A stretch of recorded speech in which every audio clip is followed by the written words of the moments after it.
Good morning बच्चों। Literature में हम लोग आज लेसन 11 हम लोगों का कंप्लीट हो गया था, रहीम के दोहे। आज हम लोग उसका सेकंड लेसन, इसमें लेसन 12 कंचा। कंचा का मतलब ये होता है बच्चों कि कांच की गोलियां, जो कि पहले भी समय में बच्चे बहुत खेलते थे। आज के समय में थोड़ा इसका कम चलन हो गया है, इसलिए क्योंकि आज जो है चीज़ें दूसरे खेल निकल आए हैं। बच्चे वीडियो में, टीवी में, मोबाइल में, तरह तरह की एक्टिविटी में हो गए हैं, इसलिए आजकल ये सब चीज़ें अब ये पुरानी हो गई हैं। लेकिन पहले एक समय था जब ये बच्चे इन गोलियों को हर जगह, कहीं भी घर के बाहर देखो निकलो तो गलियों में खेलते हुए मिल जाते थे।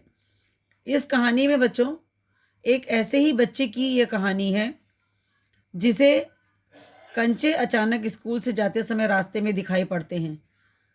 वो जार में भर के रखे होते हैं और ये उसको वहाँ खड़ा होकर के देखता रहता है।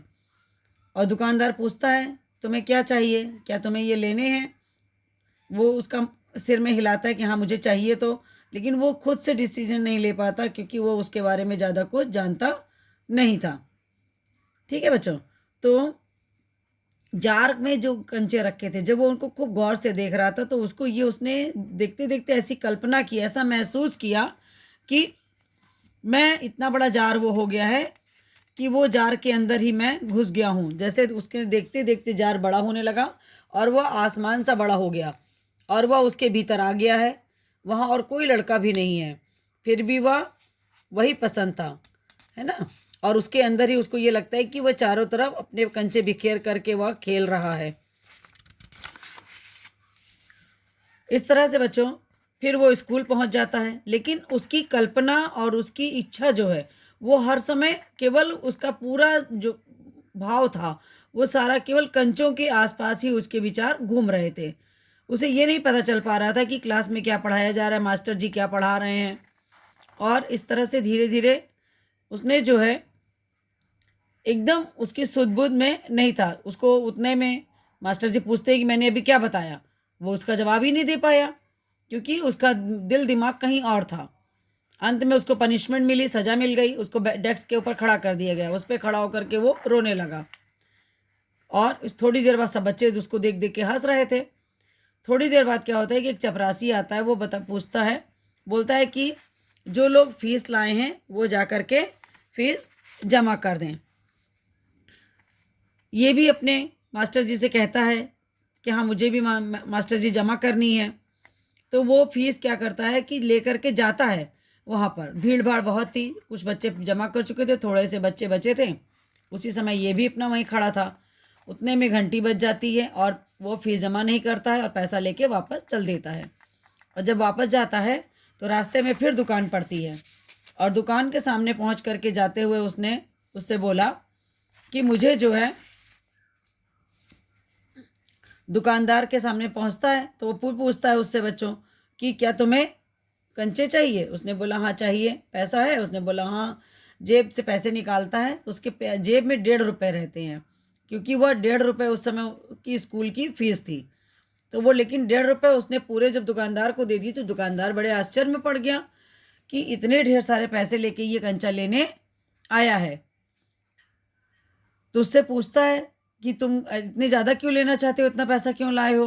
तो वो ये कहता है कि, मतलब वो कुछ कहता नहीं है, कहता नहीं पूरे का दे दो। और वो पूरे कंचे जितने उसके पास उतने पैसे में आते हैं उतना उसको थैली में भर के दे देता है। वो लेके जब चलता है बच्चों, तो जब कंचा लेके वो जा रहा था तो रास्ते में उसके मन में विचार आया कि सारे कंचों में लाइन है कि नहीं है। देखने के लिए उसने जैसे ही खोला, थैली कागज़ की थी, फट गई और सारे कंचे बिखर गए। पीछे से एक कार ड्राइवर आया, आवाज़ लगा रहा था, लेकिन उसको कुछ पता नहीं चल रहा था। उतने में वो कंचा उठा के उसको दिखाता है। ड्राइवर गुस्से में था लेकिन फिर भी वो हंस पड़ा। तो इसको लगा कि वो मेरे कंचे देखकर खुश हो रहा है। फिर उसने सारे कंचे इकट्ठे किए, धीरे धीरे करके अपने बैग का सारा सामान निकाल लिया और बैग में उसने सारे कंचे भर लिए और वो उनको लेकर अपने घर की ओर चल दिया। घर में उसकी माँ उसके देर से आने की वजह से चिंतित थी और उसका इंतज़ार कर रही थी। अपनी माँ के पास जब वो पहुँचा तो उनसे बोला, माँ ने जब उससे पूछा तो उसने कुछ बोला नहीं, फिर जाकर के बैग रख दिया। और जब माँ को बताता है कि माँ ने देखा कि इसमें क्या है, बस्ते में कंचे ही कंचे थे, वह कुछ और हैरान हुई, इतने सारे कंचे कहाँ से लाया, खरीदे हैं पैसे। उसने अपने पिता की तस्वीर की ओर इशारा करते हुए कहा कि दोपहर को पिता इन्होंने दिए थे। वो समझ गई माँ की फीस के पैसे हैं और इसने ये सारे खर्च कर दिए, क्योंकि घर में वो अकेला था और एक छोटी बहन थी उसकी जो संसार में नहीं थी। ये सोच करके उसकी माँ की पलकें भीग गईं। उसने सोचा कि माँ को कंचा खरीदने से अच्छा नहीं लगा, इसलिए माँ रो रही है।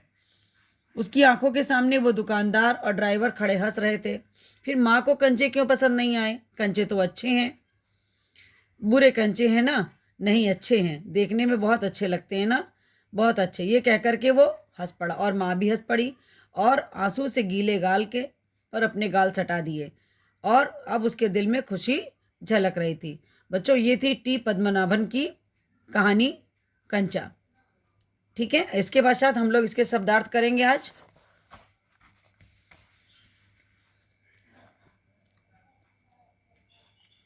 ठीक है, ये शब्दार्थ हैं, आपको इनकी मैं पिक्चर भेज दे रही हूँ, आप इनसे शब्दार्थ कर लीजिएगा और बाकी के आगे का इसका जो और लेसन का वर्क है वो मैं आपको नेक्स्ट वाले वीडियो में करा दूंगी। ओके बच्चों, धन्यवाद।